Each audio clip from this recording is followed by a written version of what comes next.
Assalamualaikum warahmatullahi wabarakatuh. Selamat pagi semuanya.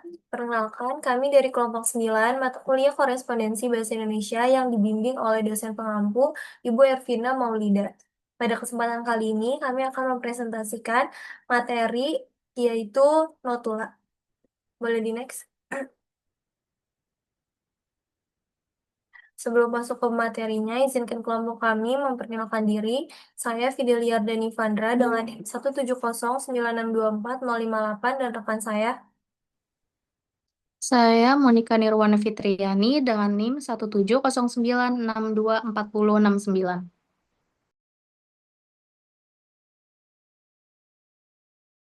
Dan saya Saya Randiki dan Prasetyawan dengan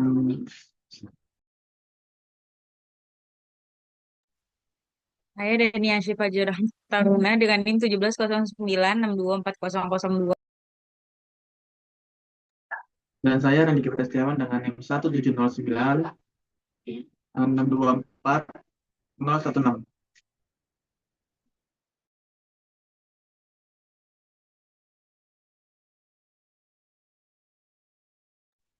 Oke, jadi ini ada topik yang akan kelompok kita bahas. Yang pertama mengenai pengertian dari notula, yang kedua mengenai manfaat notula, yang ketiga mengenai fungsi notula, yang keempat merupakan peranan notulis dalam rapat, yang kelima merupakan sistematika, contoh penyusunan notula, dan yang terakhir adalah study case.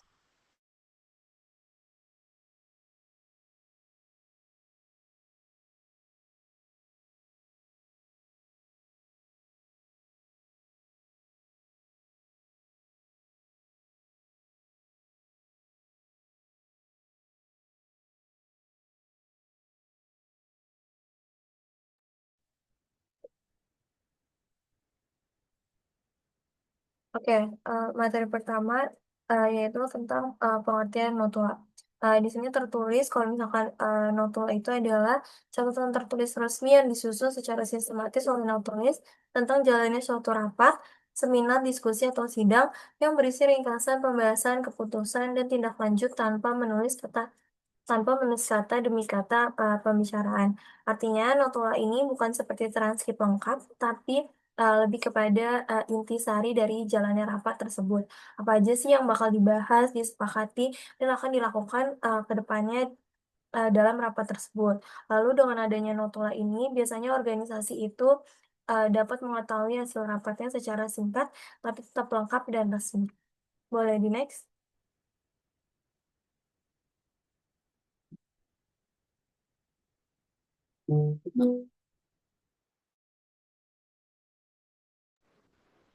Baik, selanjutnya itu ada manfaat notula. Yang pertama sebagai catatan penting di setiap rapat. Jadi notula tuh semacam catatan resmi yang nyatat jalannya rapat dari awal sampai akhir. Jadi semua hal yang dibahas, keputusan, dan hasilnya itu nggak bakal hilang atau lupa. Contohnya tuh kayak waktu organisasi kampus ngadain rapat acara wisuda, notula bakal nyatet siapa yang ngurus dekorasi, siapa yang handle konsumsi, dan keputusan soal tanggal acara. Jadi kalau nanti ada yang lupa, tinggal buka notulanya aja. Terus yang kedua, menjadi bukti resmi arsip organisasi. Nah, catatan ini bisa dibilang kayak jejak digital atau bukti kalau sesuatu yang emang udah dibahas dan disepakati bareng. Ini penting banget buat menghindari kesalahpahaman. Contohnya di perusahaan misalkan di PT Maju Bersama, notula rapat direksi nyatat keputusan soal investasi baru. Nah, nanti kalau ada masalah kayak, loh ini siapa yang setujuin? Nah, itu tinggal lihat notula aja sebagai buktinya. Terus yang ketiga itu ada bantu mengontrol tindak lanjut kerjaan. Nah, Notula juga ngebantu biar semua orang tahu apa yang harus dikerjain setelah rapat. Jadi nggak cuma ngomong doang, tetapi ada tindak lanjutnya.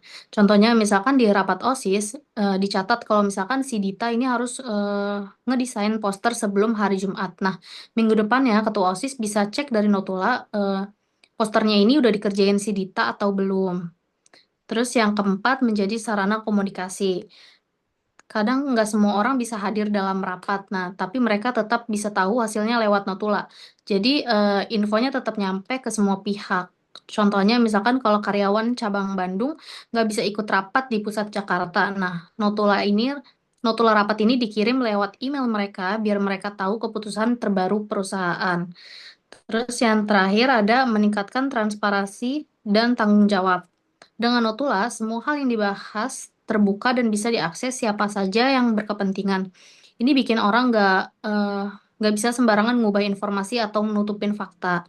Misalkan contohnya itu dalam rapat antar kementerian soal proyek jalan tol, notula ini bisa dijadiin dasar buat laporan ke publik atau audit. Jadi masyarakat bisa tahu keputusan apa saja yang udah diambil dan siapa yang bertanggung jawab. Boleh di next?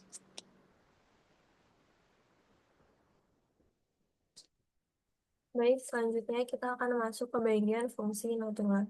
Nah, di sini tercatat ada beberapa fungsi notula. Yang pertama itu sebagai dokumentasi resmi dan bukti jalannya rapat. Biasanya melalui notula ini semua hasil pembahasan dan keputusan yang diambil itu bisa terekam secara tertulis dan bisa dijadikan bukti apabila dibutuhkan di kemudian hari.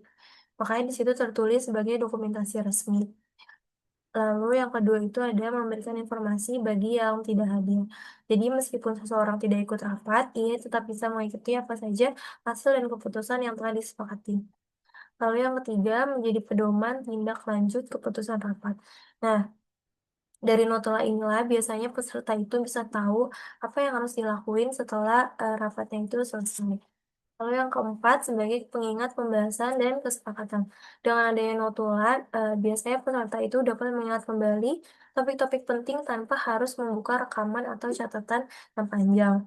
Selanjutnya yang kelima, sebagai bahan evaluasi rapat berikutnya. Notula ini biasanya digunakan untuk menilai apakah keputusan sebelumnya sudah dilaksanakan dengan baik atau belum. Dan yang terakhir, menjadi arsip penting organisasi. Biasanya notula itu disimpan sebagai dokumen resmi yang dapat diakses kapan saja kalau misalkan lagi diperlukan. Jadi bisa disimpulin kalau misalkan notula itu bukan hanya sekadar catatan rapat, tapi juga alat yang membantu keberlangsungan organisasi secara tertib dan terarah. Boleh di next?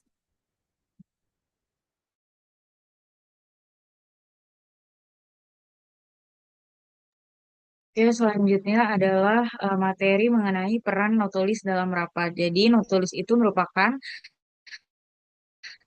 orang yang menulis notula atau catatan rapat. Nah, notulis ini harus memiliki kemampuan untuk menyimak dan menulis dengan baik agar hal-hal penting yang dibahas dalam rapat tidak terlewat satupun. Tugas seorang notulis dalam rapat itu yang pertama, mencatat proses rapat dari awal hingga akhir, kayak apa saja yang dibahas dan keputusan apa saja yang diambil secara singkat, padat, dan jelas. Nah, yang kedua, ada notulis juga harus mencatat waktu dan tempat dilaksanakannya suatu rapat serta mendata jumlah peserta yang mengikuti rapat. Yang ketiga, seorang notulis harus mampu bersifat objektif dan tidak memihak. Lalu, notulis juga tidak boleh menambahkan ide atau pendapatnya dalam notula karena notula harus murni berisi hal-hal yang dibahas oleh rapat. Nah, selanjutnya notula harus membuat laporan hasil rapat, kemudian juga notula harus mendokumentasikan catatan tentang rapat yang telah dilangsungkan, dan yang terakhir notula harus mengarsipkan dokumentasi rapat dalam owner khusus. Selanjutnya akan dilanjutkan oleh rekan saya.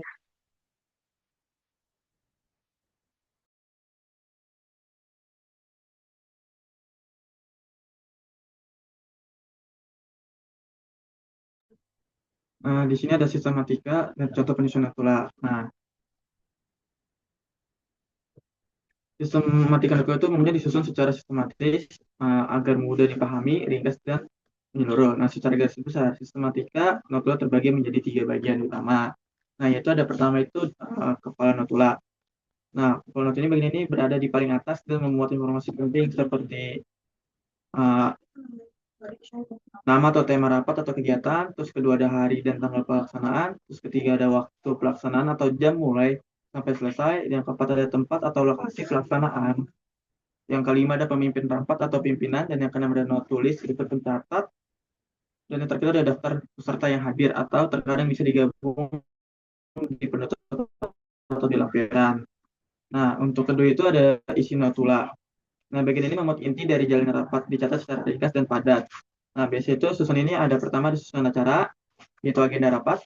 Yang kedua ada kata pembuka, yaitu oleh pemimpin rapat atau sambutan. Yang ketiga ada pembahasan, yaitu poin-poin utama yang didiskusikan atau catatlah hal-hal penting, usulan dan tanggapan yang berpengaruh. Dan yang keempat itu ada keputusan atau kesimpulan rapat, yaitu hasil akhir yang telah disepakati. Dan yang kelima itu ada rencana, yaitu tindak lanjut atau action plan dan tenggat waktu atau jika ada. Nah, untuk yang ketiga itu ada penutup notula. Nah, bagian akhir ini berfungsi sebagai pengesahan dan dokumentasi. Pertama itu ada waktu penutup rapat, terus yang kedua ada kolom pengesahan, yaitu biasanya mencakup tanda tangan notulis, terus tanda tangan pimpinan rapat atau sebagai bukti kesesuaian notula dengan hasil rapat. Dan yang terakhir itu ada daftar peserta. Nah, jika belum dicantumkan di awal. Nah, notula itu yang baik harus objektif. Nah, tidak mencantumkan pendapat notulis dan hanya mencantumkan hal-hal yang benar-benar dibahas dan diputuskan dalam rapat. Nah, untuk contohnya susunan rapat itu pertama kayak kepala notula, terus ada isi notula sama jalannya rapat, terus ada penutup notula.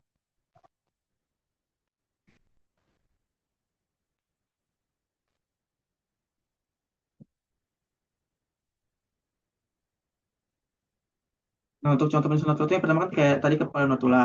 Nah, kepala notula ini biasanya itu kayak rapat koordinasi panitia pameran di tahun 2016 contoh itu.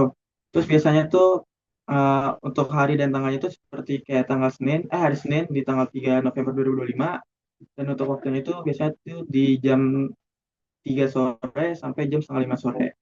Dan untuk tempatnya itu biasanya kayak ruang serbaguna seperti ruangan sekolah. Terus untuk pemilihan rapat ini biasanya tuh dipimpin oleh ketua panitia. Nah, kalau untuk contoh isi notol itu yang sesuai di PPT ini, di situ ada agendanya itu agenda rapat itu yang pertama ada pembukaan, evaluasi, pembahasan anggaran, yang keempat itu ada pembagian tugas teknis, sama penutup. Nah, untuk jalannya rapat ini biasanya itu ada pembukaan. Nah, pembukaan ini uh, dibuka oleh ketua panitia. Dan untuk progres dan layout itu biasa saksi perlengkapan atau stand-stand pemeran. Terus yang ketiga itu ada anggaran. Anggaran itu biasa dari yang dibuat oleh bendahara. Terus yang keempat itu ada pembagian tugas teknis. Biasa itu dibuat oleh seksi. Terus yang kelima itu ada kesimpulan dan tindak lanjut. Terus itu semua seksi diminta memfinalisasi laporannya. Terus yang ketiganya ada penutupan notula. Nah, untuk penutup notula itu biasanya itu isi-isi itu ada rapat ditutup, tanda tangan pengesahan, notulis, ada pimpinan rapat. Next.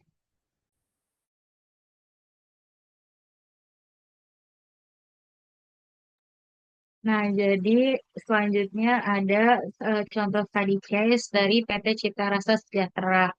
Nah, untuk latar belakang masalahnya itu, PT Cita Rasa Sejahtera merupakan sebuah perusahaan makanan dan minuman yang sedang berkembang pesat di Jakarta, menghadapi masalah serius dalam peluncuran produk baru mereka, yaitu kopi Nusantara Gula Aren. Peluncuran yang dijadwalkan 3 bulan lagi terancam gagal karena koordinasi yang buruk antara departemen kunci, yaitu pemasaran, produksi, dan pengadaan atau procurement. Setiap rapat koordinasi mingguan selalu berakhir tanpa kejelasan. Tim pemasaran mengeluhkan keterlambatan sampel produk dari tim produksi. Tim produksi menyalahkan tim pengadaan karena terlambat menyediakan biji kopi dan gula aren berkualitas. Sementara itu, tim pengadaan merasa tidak pernah menerima spesifikasi bahan baku yang jelas dan final dari tim produksi. Akibatnya, tidak ada kemajuan signifikan dan semua orang saling menyalahkan karena keputusan dan tugas yang disepakati dalam rapat seringkali hilang atau ditafsirkan berbeda oleh setiap departemen. Nah, selanjutnya ada soal dari presentasi kami tadi, yaitu yang pertama, menurut Anda, apakah posisi notulis seharusnya dipandang sebagai tugas administratif biasa atau peran strategis dalam organisasi? Tolong dijelaskan. Lalu yang kedua, menurut Anda, sejauh mana peran notula dalam mempengaruhi efektivitas pengambilan keputusan dalam suatu rapat? Dan yang terakhir, apakah notula hanya berfungsi sebagai catatan formal rapat atau dapat menjadi bahan strategis dalam perencanaan organisasi? Jelaskan pandangan Anda. Oke, jadi sekian presentasi dari kelompok kami. Kurang lebihnya mohon maaf. Wassalamualaikum warahmatullahi wabarakatuh. Bila ada yang ingin ditanyakan, boleh disertakan di kolom komentar.